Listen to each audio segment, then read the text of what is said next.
In this video, I'm gonna use the Windsurf AI editor live. So let's see what happens. I'm gonna ask it to create a simple browser-based game. Let's make a racing game. So let me type. Okay.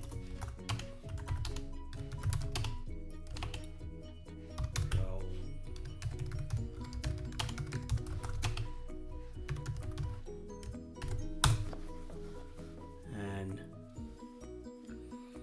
here it is creating the directory, and it's generating the files.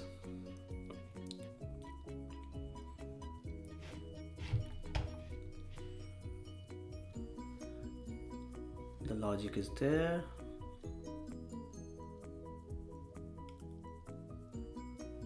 And we should have the game ready very soon, and we should be able to play it as well. Let's take a look. What did it generate? This is how it looks like. I'm not going to the details because I'm not the programmer here. Windsurf is doing it. Now it wants me to say yes to run the server. Let's do that. Let's go to the browser.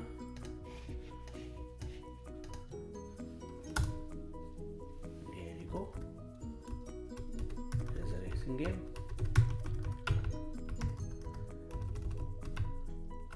Oops. So how about we play around with it a little bit. First I need to kill the Python process. So can you kill the server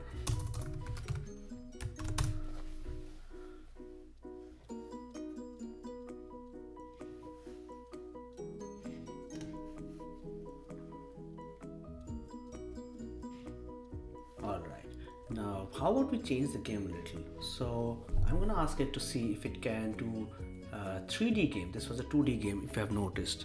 So can this game be a 3D game? And let's see what it says. Oh goody, yes, it's working.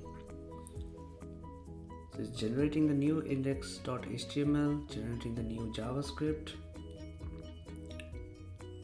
Let's see how it looks like.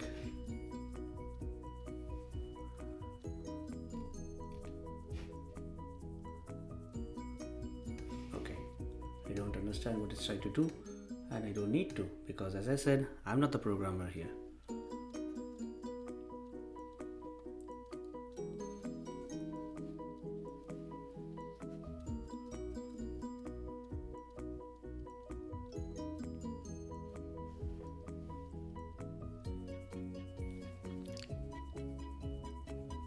Awesome. Now let's allow it to run the server. Okay, I think the server didn't exit. Let's ask it to use a different group. Can you use a different port?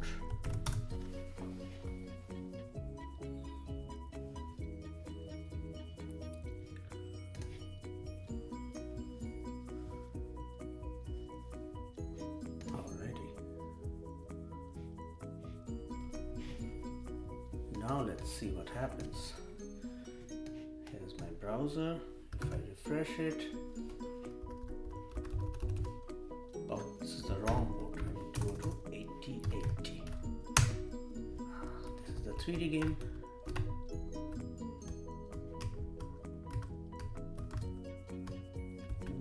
Wow. Well, I need to figure out how to play this.